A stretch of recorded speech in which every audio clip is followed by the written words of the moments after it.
tell you more, and he tells me he's been doing more research. He's probably got enough for another book, preparing for this program.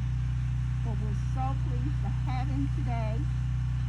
He will take over from here and share more about what he has done and why he has done it. Why we are celebrating this man who died October the 2nd, 1900.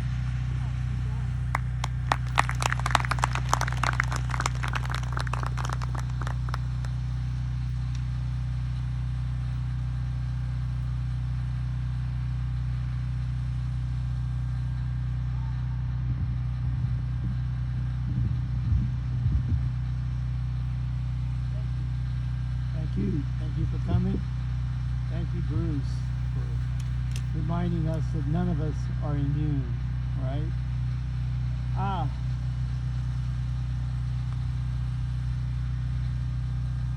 Almost to this day, as Yvonne said, on October 2nd, 1900, 120 years ago, Robert Giles O'Hara Benjamin was doing what he considered part of his life's work, protecting, enhancing, and promoting the rights of the Negro citizens in his adopted land.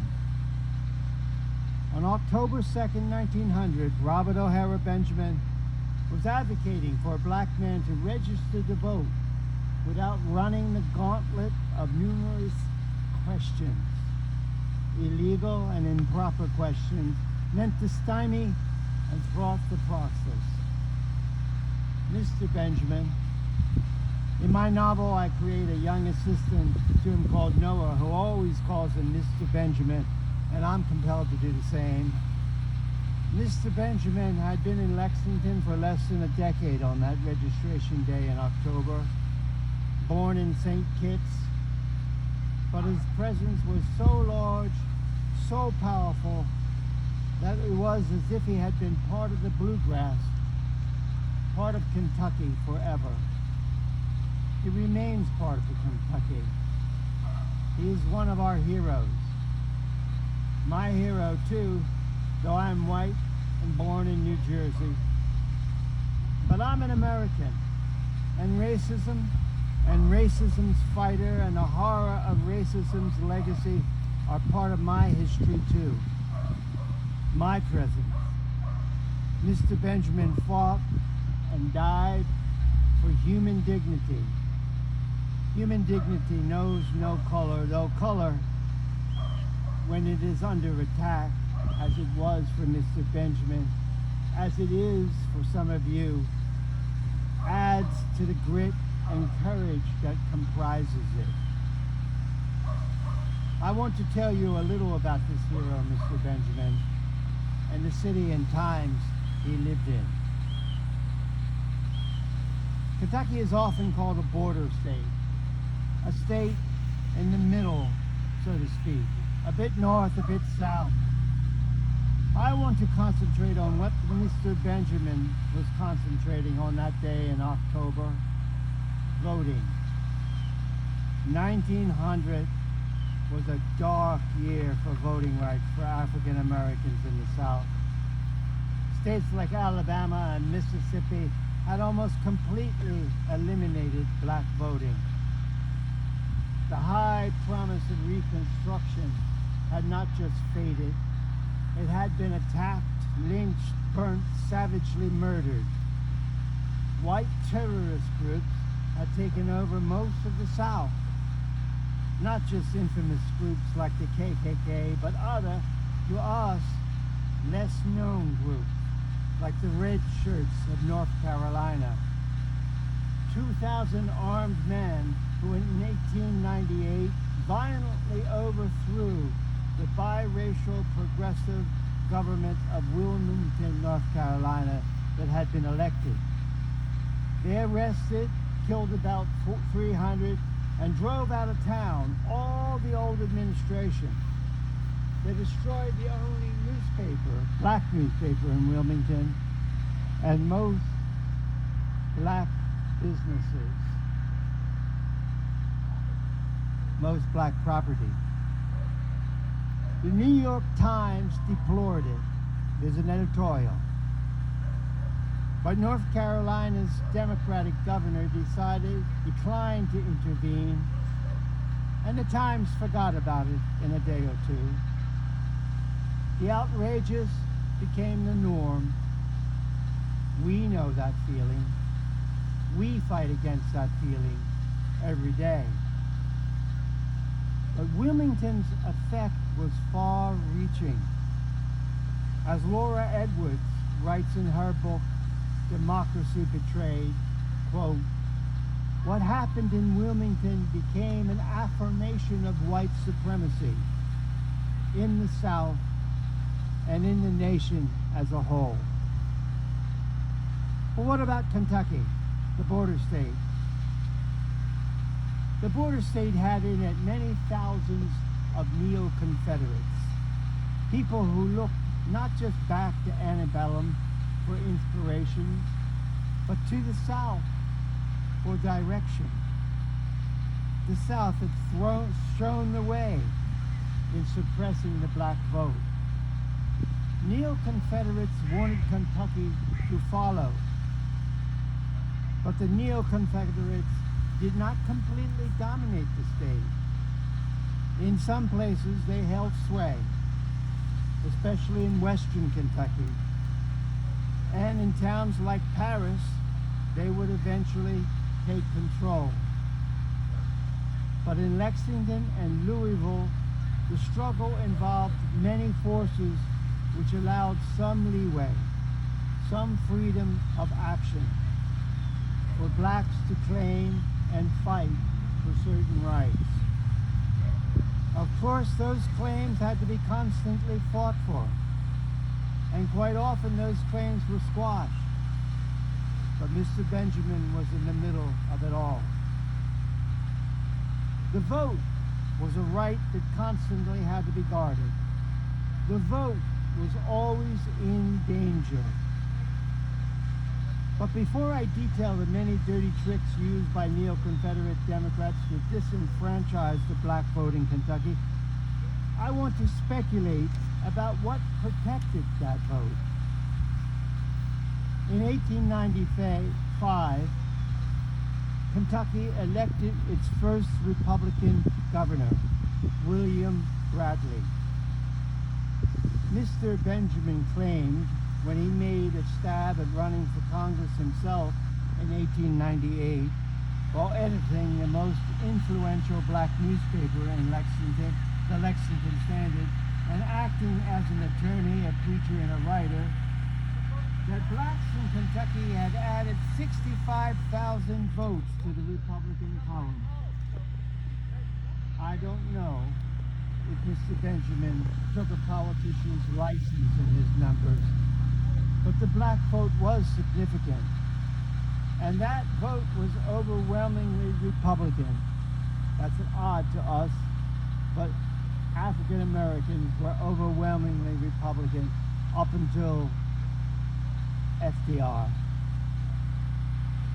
Republicans, if they were have any chance of acquiring power in Kentucky, needed to protect the Negro franchise.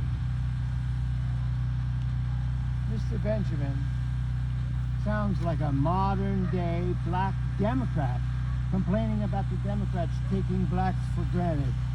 Here is part of what he says in his letter announcing his candidacy. Quote, "The Negro has no disposition to leave the Republican Party, but the party seems inclined to leave the Negro. I am trying to prevent it from committing suicide.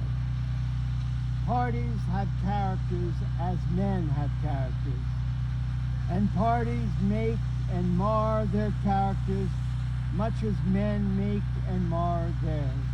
End quote. Substitute Democrat for Republican, and it could have been written yesterday as a warning by African Americans to the Democratic Party to not take them for granted. Here's Mr. Benjamin follows up in the same letter, quote, "They have completely ignored the Negroes, who are the only genuine Republicans. The Negro Republican vote of Kentucky numbers 65,000. This vote makes it possible for the white Republicans to keep together and maintain their organization. Governor Bradley did appoint the first black judge. And another Republican governor, Governor Morrow in 1920, was a vigorous and generally effective opponent of lynching. So there was some benefit in blacks voting for Republicans, but not too much. The white Republican Party was only slightly less racist than the white Democratic Party. The state as a whole was evenly split, and the Republicans needed the black vote. In 1899, especially, the state was as bitterly divided as it's ever been between Republican Taylor and Democratic Goebel. The Democrats also were bitterly divided between anti and pro-Goebel factions. That's way too complicated to get into now. But to win, the Democrats decided they had to target the black vote. Here's a headline from the Lexington Morning Herald in October 1899. The Morning Herald was an anti-Goebel Democrat paper. I said it was complicated. Quote, Goebelites tried to scare Negroes with challenges. Notice of efforts to strike names from the list served. 8 or 10 Negro men reported to Republican headquarters that notices had been served on them. The Democrats would serve a notice on every Negro registered, hoping to scare some or all of them off the registration books. Challenges by white voters were one of the ways black voters were harassed. Voters who had lived at the same address for 20 years or more had to prove their domicile. They would have to take a day off work to appear in court. Quite often the case against them would be quickly dismissed, but the day's lost wages hurt. Even Judge Frank Bullock, an infamous Democratic stolid in our story who upheld the party line frequently, became sometimes embarrassed at the flimsiness of the case against black voters. Here's the Herald's description in October 1900. Judge Bullock's court. All the persons who were challenged were Negroes, but one, and all of them Republicans. Men who could ill afford to lose their wages were made to attend the court or have their names marked doubtful upon the registration list. If you were marked doubtful, it was almost impossible to vote. Quote, in the great majority of the challenges tried, not a shred of evidence. Judge Bullock, with scant patience, promptly dismissed the charges. Around 35 voters, a good 10 not showing. Proving who you are in order to vote, then proving it again. We've changed the form of our challenges, but the core motivation is intact. Discourage black voting. Other dirty tricks abounded. The most common one was delayed poll openings or early poll closings. Here's how the Herald described one election day. Quote, a calm election day with no overt violence, but the ordinary Negro found it almost impossible to vote at all. In the precincts where there is a heavy Negro vote, the delay was such that scores of Negroes who stood in line for hours did not get to vote at all. They just closed the polls. The delays were carefully planned and skillfully carried out. In precinct number 19, the polls were not opened for several hours after votes should have begun. And the delays there were such as to win the admiration of the corrupt and the contempt of the honorable. Sometimes the corruption took other turns. In 1900, a whole ballot box was stolen from the Athens precinct. That was unusual. Usually votes weren't stolen on a wholesale basis like that. Repeaters were used. Yeomantown was a poor black neighborhood on Lexington's west side, and it included a cadre of bought Democratic black voters. It even had a so-called black mayor of Yeomantown named George Broadus, who delivered for the Democratic machine. George was later killed in a crossfire saloon shooting by a white man who was acquitted on the double defense of one, self-defense, he felt threatened, and two, misfiring. He didn't mean to shoot. For a white man shooting a black man in 1900, that defense was sadly almost redundant. Repeaters would vote under legitimate names, just not their own. Here's the Herald, quote, "At Precinct 27, a line of Yeomantown Negro men was rushed in and voted by the Democratic ward heelers. A short time later, the rightful voters began to appear and were told they had already voted. Some of the most respectable Negro citizens of Lexington were thus robbed of their suffrages." Quote, "It wasn't, though, only the respectable who were robbed. In Bergen County, the Democrats got creative. Several Democratic officials had been federally indicted. A federal judge in Louisville gave black rights some careful attention. And these Democrats were arrested for arranging and funding a faux craps game." The Herald, quote, "Some Democrats had hired Negroes to put up a game of craps, furnish them the money to play them, and then inveigle other Negroes into the game. The whole lot would then be arrested, the Negroes hired to testify against those they had gotten to play with them, and a sentence sufficient to keep them from the polls in vain. Over 60 Negroes had already been arrested, and more warrants had been sworn out," unquote. In my novel, A Wounded Snake, I created a black character named Jake the Bartender.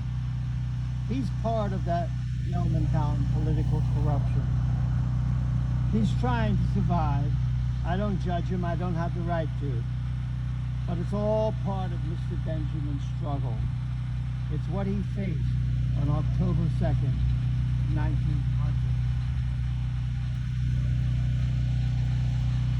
But African Americans kept voting and kept making a difference.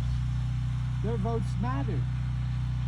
Their votes gave them some protection in this town, in this community, a community constantly under attack. It was this fight Mr. Benjamin was involved in. This fight he gave his life for. Registration Day was similar to Election Day. They had one main registration day.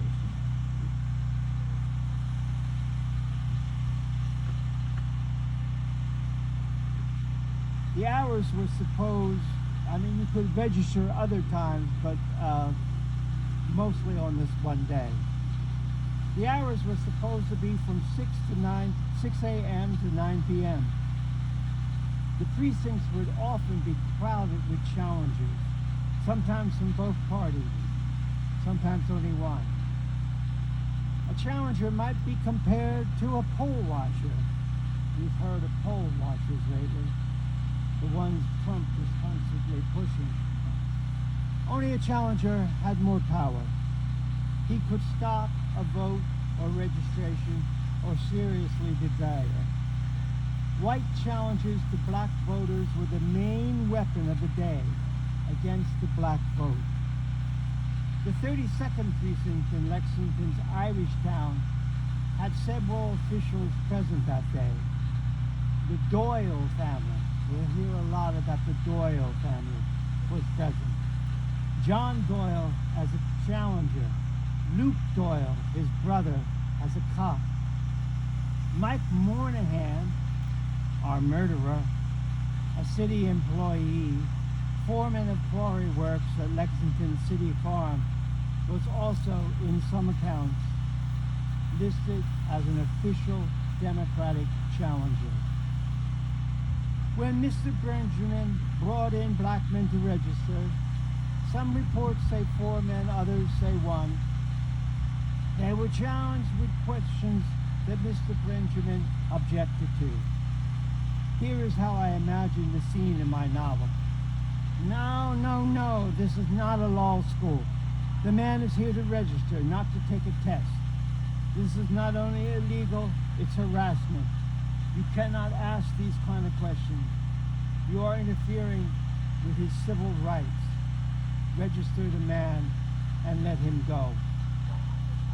This intervention infuriated the white challengers in the room, especially Mike Moynihan, who in the previous election had been arresting for interfering with a federal election by beating a black voter, a man named Richard Kurd, splitting his head open. John Doyle had also been indicted the previous year for election interference. Both have been bonded by J.C. Rogers, a high Democratic official. Now Moynihan pistol-whipped Mr. Benjamin to the ground, yelling expletives on not repeat. Luke Doyle, the patrolman on hand, actually had to arrest Moynihan for assault. Moynihan was brought to the city jail, but released on his own recognizance. After all, he had merely assaulted a black man. Mr. Benjamin, perhaps because of unfinished business at the registration office, perhaps for other reasons, returned. Moynihan was there, and around 7 p.m., that's pre-daylight savings time, so it would be 8 our time and dark, fired 4 shots at Mr. Benjamin, hitting him in his right arm between his elbow and shoulder, and one as Mr. Benjamin ran away from Water Street in his back, the bullet penetrating the left shoulder blade and the heart, killing him instantly. Another patrolman, not Luke Doyle, saw Moynihan about to shoot and shouted at him, "Don't do that! Don't do that!" But Moynihan did, and he admitted doing it. No witness saw anyone doing any shooting except for Moynihan. No witness saw any other gun. Luke Doyle, searching Mr. Benjamin's body, found a loaded pistol with one chamber empty. The chamber was slightly rusted. John Wilson, a gunsmith, testified about the corrosion, suggesting, perhaps proving, that the gun hadn't been fired for a while. But a Mrs. Lavery, white, who owned a saloon on Water Street and was dependent on a city license, testified that she had heard Mr. Benjamin threaten Moynihan's life. And Moynihan testified that Mr. Benjamin had shot at him. Judge Frank Bullock, in a courtroom crowded with Democratic officials, ruled Moynihan not guilty by reason of self-defense. As the Morning Herald headline put it, he shot Benjamin from behind in self-defense. It continued its comment. The dismissal of Mike Moynihan, who killed R.C.O. Benjamin, the well-known colored editor and attorney at the registration booth at Precinct 32 on last Tuesday night, caused much comment about the street last night. The fact that the deceased was fleeing for his life and while running was shot in the back and received a fatal wound caused many who had paid considerable attention to the case to believe that the grand jury would at least be given an opportunity to make a full and complete investigation. But Judge Bullock Place is about a half mile from here. Didn't even give the grand jury a chance. Not, as we sadly have learned, that the grand jury would have necessarily been a place of justice. Even the Democratic Morning Herald thought Bullock's decision a strange one. I don't find it that strange. Strange is unusual. But justice for blacks in white Lexington in 1900 would have been strange. Robert Charles O'Hara Benjamin thought could make it not strange, not unusual. Why did Mr. Benjamin go back to the 32nd Precinct that fateful evening? I don't know. We can't know. I want to end with an imagined interlude. The time between Mr. Benjamin's assault in the afternoon, early afternoon, and his murder. It's what novelists do. Imagine the in-between spaces. Noah, the young African-American assistant I created, is helping Mr. Benjamin home after the assault. They stopped to rest at Old St. Pete's, the old Catholic church that was being replaced by a newer one. It mostly stayed empty for a while they were replacing it, though it was used for special occasions.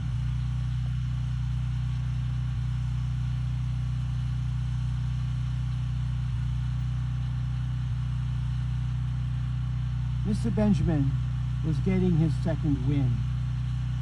I don't know that I've ever been in a Catholic church before, not even in New York, and they're on almost every corner there. Not even in St. Kitts, though the Anglican church is probably the closest thing to this. He looked around like he was a tourist. Look at those saints. Why do people need saints, do you think? He looked at me like I was supposed to answer that. I thought for a moment. Mr. Benjamin didn't like easy answers with no thought to them. He was like Mama in that. I think we need people to look up to. I think we need examples so we can try to live our lives like them. He thought himself a bit at my answer. You? You got any saints? That was easy. Frederick Douglass, Sojourner Truth, Harriet Tubman. Mr. Benjamin nodded at each of my choices. You?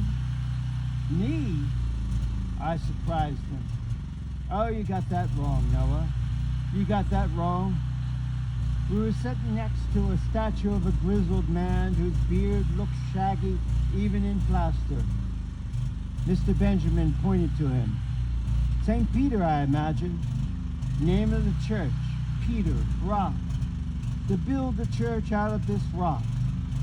He looked around at the modest cabin of the church. More like a few pebbles here. Ran away twice from his saint, Jesus. Fell asleep in the garden. Maybe I'm a saint like Peter. Came back in the end, though, didn't he? Mr. Benjamin gave a shrug. In the end, is that what it's all about? The end? I didn't know how to answer that, so I stayed silent. Mama, be proud. We all come to that, the end. And maybe you're right, Noah. Maybe the end tells us who we are, tells others who we be. His voice had taken on the sing-song of St. Kitts, something that usually only happened when he got mad. He he didn't sound mad. If it wasn't Mr. Benjamin, I say he sounded almost sweet. But Noah, I don't want you to be taking me for a saint. Not the plaster kind, and not the kind like Frederick Douglass. There's a saint boy. Kept at it all his life, through all the dark times. Dark times when he was a slave, and dark times when he was free. Those last years of his life, when all that freedom he fought for was sleeping away, the amendments being ignored like they meant nothing. But he kept on, told us to keep on. He grew silent, so silent that in the dim light of the church, I thought maybe he slipped into a doze. I worried about Moynihan's pistol blows to his head, but he roused himself. And Sojourner, an ignorant woman, an unlettered woman who let the truth of genius seep into her like sun and water seep into a tree. But she did what no tree could, spoke to us with words like the sounds of angels, full of wisdom and love. Ain't she a woman? He took a breath. I held mine. Harriet, she's still alive. She'll get there. She's already Moses leading her people to the promised land. But you got to be dead to be a saint, don't you, son? He laughed, then holding up his hands to me, telling me to slow down, like I was hurrying him on to sainthood before his time. And what have I done to be a saint, son? Wrote a few books, gave some speeches, preached to folks for my newspaper, got some colored folks registered to vote. Things I've done private, Noah, I wouldn't want anyone to know. Devil's advocates might flush them out someday. Iconoclasts sure to smash any plaster mold if my sainthood got that far. I lifted my shoulders. I wasn't even much of a Baptist. What did I know about the rules for saints? Just knew Mr. Benjamin was the finest man I knew. Just knew I loved him. Would have told him that, but he wouldn't have liked it. This time I knew what to say, but I kept my mouth shut. Another thing, son. You can't be imitating somebody else's life, saint or not. Won't work. Harriet had to get her folks across Merlin's eastern shore. Freedom. Frederick had to get across the Ohio. Freedom. But folks across the Ohio, even folks way up in New York State, they're not free, Noah. Not free here in the Commonwealth of Kentucky. No underground railroad to get them free. Frederick knew that and told us so until the day he died. Got to figure out a new way to freedom, Noah. Not their way, not my way, your way. I've been figuring out new ways to freedom all my life. If you want to imitate that, son, I'm all for you calling me a saint. We rested then silent. If somebody had peeked in, they would have thought we were praying to one of the plastic saints, maybe, or to the Virgin Mary Catholics always going on about. Some countries, Catholics paint her brown. A brown Mary would be easier to pray to. Maybe we were praying to the October light filtering through the high nave windows of the cabin church. It laced down on us like Maria Lulu's silver shawl, Mr. Benjamin's wedding present to her. The light patterned all about Mr. Benjamin's face, as if Maria had wrapped her shawl special around his head. If it wasn't a halo, it was the closest I ever came to seeing one. I looked over at Mr. Benjamin, and it was like someone painted his face with sparkles that crisscrossed up and down his cheeks, like prison bars that would crumble with the first shade. But you need more than shadow to break prison bars. I don't know what you need. Mr. Benjamin says it's my job to find out. Maybe it's a fist, maybe it's a vote, maybe it's something else. But it's something solid. Just you need a whole lot more than shadow to ease the bars to freedom.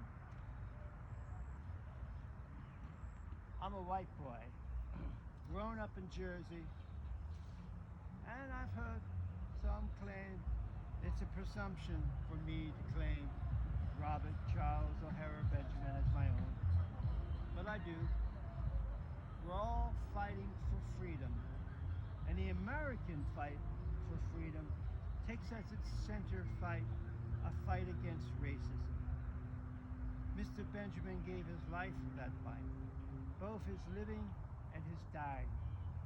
He's buried here, right here. His monument dedicated this day, this very day, October 3rd, 1911. But his spirit's not buried. And though I'm no longer a practicing Catholic, I'll say a brief Ave Maria.